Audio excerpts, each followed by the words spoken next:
In this library, you can get your hands on almost 100 years of history. But in a digital world, we wonder if that will always be the case. In College Park, I'm Katie Snider. With the new technology, journalism students have all the tools they need to usher in a new era of news. In College Park, I'm Katie Snider.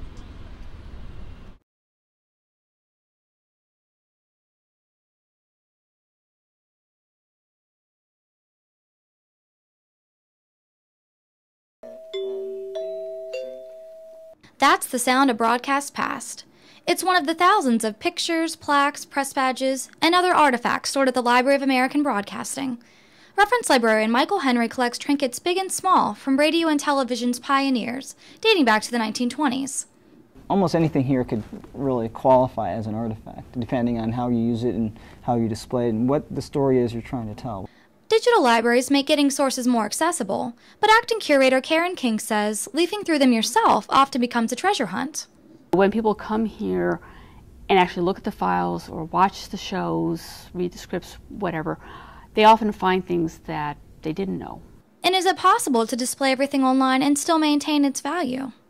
You can digitize some, but you can't digitize all. Like many, this library has started creating online exhibits to showcase some of their collections. But Henry believes there's room for both. In the future, there will always be a need for that. In this library, you can get your hands on almost 100 years of history. But in a digital world, we wonder if that will always be the case. In College Park, I'm Katie Snider.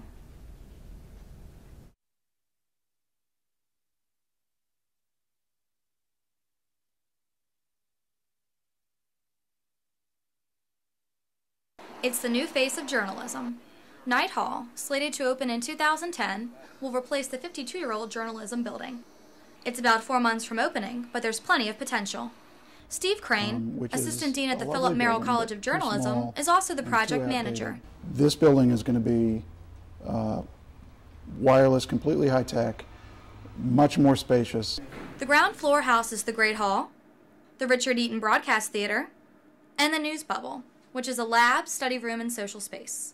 In the Great Hall, you can hang out, watch TV, and grab a cup of joe. The 70-seat theater broadcasts live events or shows. So we hope that by bringing everybody under one roof, we're going to get everybody sort of bumping into each other and learning and working together. Carol Rogers represented the teachers at the groundbreaking ceremony last year. We're so looking forward to all of the things we can do in Knight Hall. With the new technology, journalism students have all the tools they need to usher in a new era of news. In College Park, I'm Katie Snider.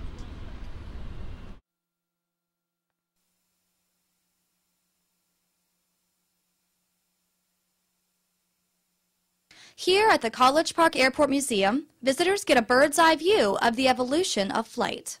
As the nation's first and oldest continuously operated airport, it's known for its field of firsts. Historical importance as far as aviation goes. Wilbur Wright came here to train the first generation of military aviators, the people who would eventually create the Army Air Corps and the United States Air Force. Other replicas, like this Monocoop 110, and this Taylor J2 represent planes flown in the 1930s through 50s. One of the airport's most prized possessions is the Jenny, which was used by the U.S. Airmail Service in the early 1900s. First time the post office actually flew mail from one location to another started here on its way up to Philadelphia and New York. School kids, war vets, and aviation enthusiasts will all find something to like here. I think we greatly benefit the community. We see a lot of school children in here every day who are learning about just all this great history that happened in their backyard. The airport, nicknamed the Cradle of Aviation, turns 100 years old this August. The museum has a rare replica of the Wright Model B airplane, the first plane contracted by the government and built by the Wright brothers. Wilbur Wright's last public flight was held here at College Park. On July 25, 1909, Louis Blériot. The airport expansion plans are in the works, and the museum's staff hopes those updates will keep the first coming for the next 100 years. In College Park, I'm Katie Snider for Maryland Newsline.